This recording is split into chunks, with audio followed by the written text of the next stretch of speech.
नमस्कार, आप देख रहे हैं AMG न्यूज। आपके साथ मैं नीला। शहर और आसपास की खबरों को लेकर हम हाजिर हैं। शुरू करेंगे प्रमुख खबरों से। जमशेदपुर में अपराधियों के हौसले है बुलंद। सिद्धगोड़ा थाना क्षेत्र में चली गोली, ट्रांसपोर्टर की हुई मौत। कोरोना के दूसरे लहर को लेकर राज्य स्वास्थ्य विभाग है सकते में। बढ़ रही है संक्रमितों की संख्या। राजधानी रांची सहित कई शहर है अलर्ट मोड पर। किसान आंदोलन के समर्थन में बुलाया गया था भारत बंद। जमशेदपुर में नहीं दिखा कोई असर, निकाली गई रैली।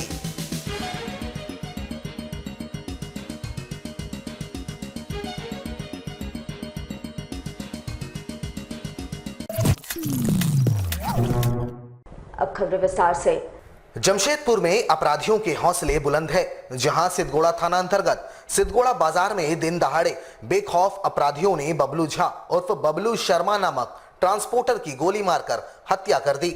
बताया जाता है कि 4 की संख्या में अपराधी घटनास्थल पर पहुंचे थे और पहुंचते ही अमिताभ सिंह नामक व्यक्ति पर एक के बाद 5 राउंड गोलियां चलानी शुरू कर दी। हालांकि अमिताभ सिंह तो इस घटना में बाल बाल बच गए, लेकिन अपराधियों की गोली बबलू झा के सीने में जा लगी, जिससे बबलू झा की मौके पर ही मौत हो गई।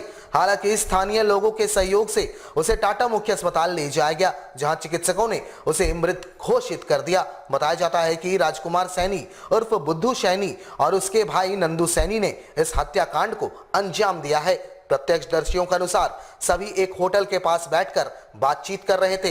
इसी बीच 4 की संख्या में राजकुमार सैनी व 2 अन्य अपराधी मौके पर पहुंचे और गोलियां चलानी शुरू कर दी। हालांकि 2 युवकों की पहचान नहीं हो सकी है। फिलहाल पुलिस पूरे मामले की छानबीन में जुट गई है।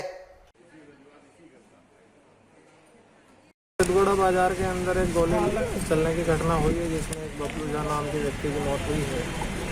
अभी प्राइम फैसी ये बात सामने आई है कि आपस में पैसे के लेन देन को लेकर झगड़ा था। उसमें 2 लोगों का नाम सामने आया है जो पहले भी जेल गए हुए हैं और पुलिस उनकी तलाश अभी कर रही है और बाकी की चीज़ें इन्वेस्टिगेशन के बाद क्लियर। क्या कर रहे थे सर वहाँ पर घटना पे? ये लोग वहाँ कोई होटल है वहाँ पे बैठे थे और वहीं पे इनके ऊपर विवाद हुआ और उसके बाद में गोली चलने की बात सामने। नशा वशा की भी बात आ रहा है सर, गंजा में पी रहा है। ये अभी प्राइमा फेसी पैसे के लेन देन को लेके लड़ाई की बात सामने आई। बाकी चीज़ें भी अभी इन्वेस्टिगेशन में।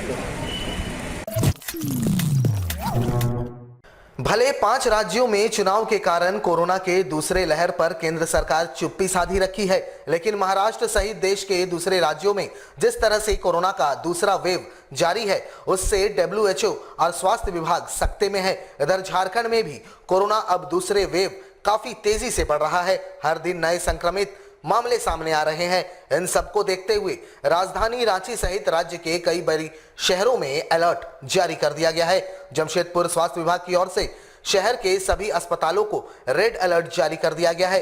सिविल सर्जन डॉक्टर AK लाल ने बताया कि सभी अस्पतालों के कोविड-19 वार्ड को एक्टिव कर दिया गया है। सभी अस्पतालों में बेड की स्थिति का जायजा लेने के बाद अस्पताल प्रभारियों को अलर्ट मोड पर रखा गया है। साथ ही शहर में कोविड-19 की टेस्टिंग तेज कर दी गई है।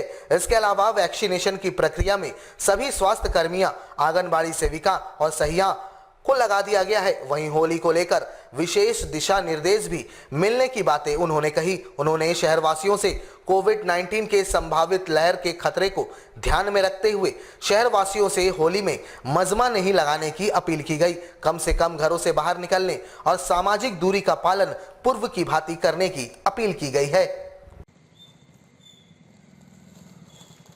पूरी तरह सतर्क हैं। सभी अस्पताल को जहाँ जहाँ पहले कोविड सेंटर बना हुआ था उनको निर्देशित किया जा चुका है कि वो अलर्ट रहें और मौका पड़ने पर अपने संसाधन का कोविड के इलाज के लिए उपयोग करें। हॉस्पिटल में किस तरीके से बेड बढ़ाया जा रहा है? कुछ इस तरीके ऑलरेडी बेड तो बढ़ा ही हुआ है, सब जगह बेड तो था ही, उसी को फिर तैयार रखना है ताकि ज़रूरत पड़ने पर उसका उपयोग किया जा सके। वैक्सीनेशन को लेकर कैसे लोगों को जागरूक? वैक्सीनेशन के लिए हम लोग जगह जगह अभियान चला रहे हैं, जागरण अभियान भी चल रहा है। लोगों को PRI के माध्यम से हमारी जो जल सहियाँ हैं, हमारी सहियाँ हैं, ANM हैं, उनके माध्यम से हम लोगों को समझा रहे हैं कि वैक्सीनेशन बहुत ही ज़रूरी चीज़ है, उसको लेना है। पिछले 4 महीनों से अधिक समय से कृषि बिल 2020 के 3 कानूनों को वापस लिए जाने की मांग को लेकर देश भर के किसान दिल्ली बॉर्डर पर जमे हुए हैं। देश भर में 22 से अधिक राजनीतिक दलों का किसान संगठनों को समर्थन मिल रहा है। इधर कई दौर के वार्ता के बाद भी किसान टस से मस नहीं हुए और आंदोलन जारी है। इधर संयुक्त किसान मोर्चा की ओर से शुक्रवार को भारत बंद का आह्वान किया गया था। इसको लेकर झारखंड पुलिस अलर्ट मोड पर थी। वहीं All India Democratic Student Organization Jamshedpur इकाई ने संयुक्त किसान मोर्चा द्वारा बुलाए गए भारत बंद का समर्थन करते हुए जमशेदपुर की सड़कों पर बंदी कराने निकले। हालांकि जमशेदपुर के शहरी क्षेत्रों में बंद का कोई खासा असर नहीं दिखा। वहीं एआईडीएसओ ने किसान संगठनों के विरोध को हर संभव सहयोग करने का भरोसा दिलाया है। हम लोग जो संयुक्त किसान मोर्चा दिल्ली के आह्वान पे आज पूरे 4 महीने हो गए किसानों को दिल्ली सरहदों में बैठे हुए। उन्हीं किसान संयुक्त मोर्चा ने जो भारत बंद का आह्वान किया है, आज बंद कराने के लिए भी हम निकल रहे हैं। साक्षी बाजार तरफ बंद करवाने के लिए निकलेंगे। अभी सफल जो बंद नहीं होगा बंद कराएंगे। ऐसे तो बहुत चीजें बंद है, अभी हम भी देखे हैं बाजार में काफी बंद है। जो कुछ दुकानें खुली हैं उसको भी हम लोग जाके बंद करवाने का रिक्वेस्ट करेंगे उनसे। वैश्विक महामारी के लंबे त्रासदी के बाद स्कूल कॉलेजों में धीरे धीरे रौनक लौट रही है। रंगों का पर्व होली 29 मार्च को है। वहीं आज से कॉलेजों में होली की छुट्टी हो गई। जहां होली की छुट्टियों से पहले अंतिम दिन जमशेदपुर वुमेन्स कॉलेज की छात्राओं ने एक दूसरे से गले मिल सहपाठी छात्राओं को अबीर गुलाल लगाकर होली की बधाइयां दी। छात्राओं ने इस दौरान सेल्फी भी लिया और जमकर अबीर गुलाल उड़ाए। साथ ही लजीज व्यंजनों का भी लुत्फ उठाया। हम लोग एक दूसरे को अबीर लगा करके होली को सेलिब्रेट कर रहे हैं और बहुत अच्छे से हम लोग सोशल डिस्टेंसिंग का सैनिटाइजर का कोरोना को देखते हुए हम लोग कम से कम रंग लगा रहे हैं, क्योंकि पानी की भी समस्या है इसकी वजह से। और ये कॉलेज के प्रिंसिपल की तरफ से ऑर्गेनाइज किया हुआ है हमारे स्टूडेंट्स को खुशी के लिए, ताकि हम लोग थोड़ा सा भी फन कर सके, क्योंकि लॉकडाउन की वजह से बहुत दिन से हम लोग सब घर पे ही थे। जमशेदपुर में भाजपा के प्रदेश प्रवक्ता कुणाल सालंगी ने पत्रकार वार्ता कर कहा कि राज्य सरकार भ्रष्टाचार में लिप्त है और ईमानदार अफसरों का तबादला किया जा रहा है। इस दौरान उन्होंने कहा कि खाद्य आपूर्ति विभाग के हेल्पलाइन को चलाने के लिए जिसे वेंडर को अधिकृत किया गया है, उसे नियमों को ताक पर रखकर टेंडर दिया गया है। साथ ही आमतौर पर जो चार्ज कॉल के लगते हैं उससे 800% ज्यादा भुगतान उसे किया जा रहा है। उन्होंने कहा कि राज्य में जो भी अफसर अच्छे कार्य करते हैं उनका तबादला कर दिया जा रहा है और उनके स्थान पर अयोग्य अफसरों को लाया जा रहा है, जिसका उदाहरण पूर्व डीजीपी एमवी राव है। वहीं राज्य में नशाखोरी चरम सीमा पर है और ब्राउन शुगर जैसे घातक नशीले पदार्थ अब आमतौर पर बिकने लगी है, जो युवाओं के जीवन को बर्बाद कर रही है। विभागों में आज जो संस्थागत भ्रष्टाचार की स्थिति है, जबकि जब महागठबंधन की सरकार बनी थी तो माननीय मुख्यमंत्री महोदय ने कहा था कि भ्रष्टाचार पर लगाम लगाई जाएगी, भ्रष्टाचारियों के खिलाफ कार्रवाई होगी, लेकिन अभी रिजल्ट धरातल पर शून्य है। खाद्य आपूर्ति विभाग में जिस हेल्पलाइन की व्यवस्था है, उस हेल्पलाइन को बाबा कंप्यूटर्स चला रही है। बाबा कंप्यूटर्स को इस काम को देने में जो टेंडर के नियम हैं उनकी धज्जियां उड़ाई गई। पूरे राज्य में अन्य विभागों के जनसंचार विभाग के द्वारा जिस कॉल के लिए 10 पैसे चार्ज किए जा रहे हैं, बाबा कंप्यूटर ने उसी काम को 81 पैसे में किया, जो 800% की बढ़ोतरी है। नशे की जो स्थिति है आप देख रहे हैं, जमशेदपुर समेत पूरा राज्य आज ब्राउन शुगर और अन्य जो नशे की प्रवृत्ति है युवाओं में, किस तरह से युवाओं में लत बढ़ रही है और इसका कुप्रभाव भी आप देख रहे हैं। लेकिन सीधे तौर पर इसे सरकारी संरक्षण है। अभी क्रिकेट में जैसे आईपीएल चल रहा है, झारखंड में झारखंड पुलिस लीग चल रही है और इसी का कारण है कि अपराध फल फूल रहा है। जो तमाम पोस्टिंग है ऊपर से लेकर नीचे तक उनकी बोली फिक्स हो चुकी है।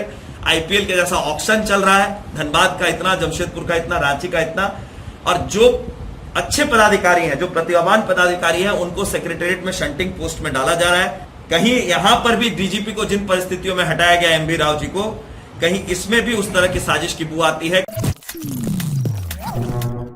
जमशेदपुर मिठाई एंड नमकीन एसोसिएशन के द्वारा पिछले दिनों फूड सिक्योरिटी विभाग के द्वारा किए गए जांच अभियान का विरोध जताया। साथ ही पर्व के पहले इस तरह के अभियान को न चलाए जाने की वकालत की गई। इस दौरान उन्होंने कहा कि आमतौर पर विभाग के द्वारा हर वर्ष पर्व के पहले ही इस तरह का अभियान चलाया जाता है, जिससे ग्राहकों में ओहापोह की स्थिति बन जाती है। इन्होंने कहा कि व्यापारी अभियान के खिलाफ नहीं है। इन्होंने कहा कि साल भर में समय समय पर विभाग ऐसा अभियान चलाए जो कि मिलावट कर रहे हैं और उन पर कड़ी कार्रवाई करे, लेकिन केवल पर्व त्योहार पर इस तरह के अभियान से ग्राहकों में ओहापोह की स्थिति होती है और इससे व्यापारियों को भारी नुकसान होता है। मैं झारखंड सरकार की इस पहल का स्वागत करता हूं कि वो जरूर छानबीन करे, हर मिठाई दुकान का सैंपल ले, छानबीन करे, हमें सलाह दे और हमें को गाइडलाइन भी करे कि अगर कोई कमियां हो पा रहे तो जरूर हम उसका निपटारा करेंगे। केवल जो फेस्टिवल का दिन आता है उसके पहले आप छानबीन करवा दें और इसके माध्यम में क्या हो रहा है कि एक गलत मैसेज जो कंज्यूमर के पास जा रहा है, तो कंज्यूमर ये बिजनेस पर हमारा इफेक्ट पड़ रहा है। आप ऐसा मत करिए क्योंकि बहुत एम्प्लॉयमेंट है इस उद्योग में। जमशेदपुर की सामाजिक संस्था मुस्कान की ओर से टेल्को स्थित रिक्रिएशन क्लब में वार्षिक रक्तदान शिविर का आयोजन किया गया। आपको बता दें कि मुस्कान तनाव रहित जिंदगी जीने के लिए लोगों को प्रेरित करने वाली संस्था है। इस संस्था द्वारा हर साल जरूरतमंद लोगों के लिए रक्तदान शिविर का आयोजन किया जाता है। कोरोना त्रासदी के बाद धीरे धीरे जनजीवन सामान्य हो रहे हैं, लेकिन अभी भी कोरोना का खौफ लोगों में बना हुआ है। आपको बता दें कि जब कोरोना त्रासदी अपने पूरे चरम सीमा पर था, उस वक्त जमशेदपुर ब्लड बैंक में रक्त की कमी हो गई थी। ब्लड बैंक की ओर से खतरे का अलार्म जारी करने के बाद शहर की सामाजिक संस्थाओं ने बीड़ा उठाया था और जमशेदपुर ब्लड बैंक को रक्त मुहैया कराया गया था। एक बार फिर से कोरोना के दूसरे लहर आने के संकेत मिल रहे हैं। ऐसे में स्वयंसेवी संगठन जमशेदपुर ब्लड बैंक के लिए रक्त संग्रह करने में जुटे हुए हैं। आज हर वर्ष की भांति हमारा वार्षिक रक्तदान शिविर तनाव निवारण संस्था मुस्कान, जो शहर में विभिन्न क्षेत्रों में लगातार कार्यरत है, आज रक्तदान शिविर इस टेल्को रिक्रिएशन क्लब में चल रहा है। लोगों की काफ़ी उत्सुकता है, लोगों का रिस्पांस बहुत अच्छा है और हम आज इस कोरोना काल एक बार पुनः पूरी दुनिया में अपना पांव पसार रही है और ऐसे समय में जमशेदपुर के तमाम लोगों से अपील करते हैं कि आप जहां भी रक्तदान शिविर हो जरूर जाएं, रक्त दे करके किसी का जीवन बचाएं। जमशेदपुर शहर में सिने तारिका माधुरी दीक्षित के फैन के नाम से प्रसिद्ध पप्पू सरदार ने होली की खुशियां चशायर होम में मनाया। इस दौरान अनोखे ढंग से होली मनाई गई, जहां ना ही रंग का इस्तेमाल हुआ और ना ही पानी की बर्बादी हुई।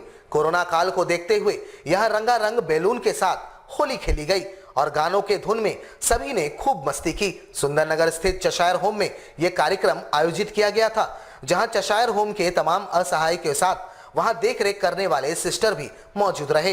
इस दौरान चशायर होम की हेड सिस्टर ने कहा कि पप्पू सरदार के द्वारा हर साल यहां होली मनाई जाती है, जिसमें सभी मिलकर खुशियां मनाते हैं, लेकिन इस बार रंगों के बजाय रंगारंग बैलून के साथ इसे मनाया गया, जिससे कि पानी की भी बचत हुई और कोरोना के नियमों का पालन भी किया गया।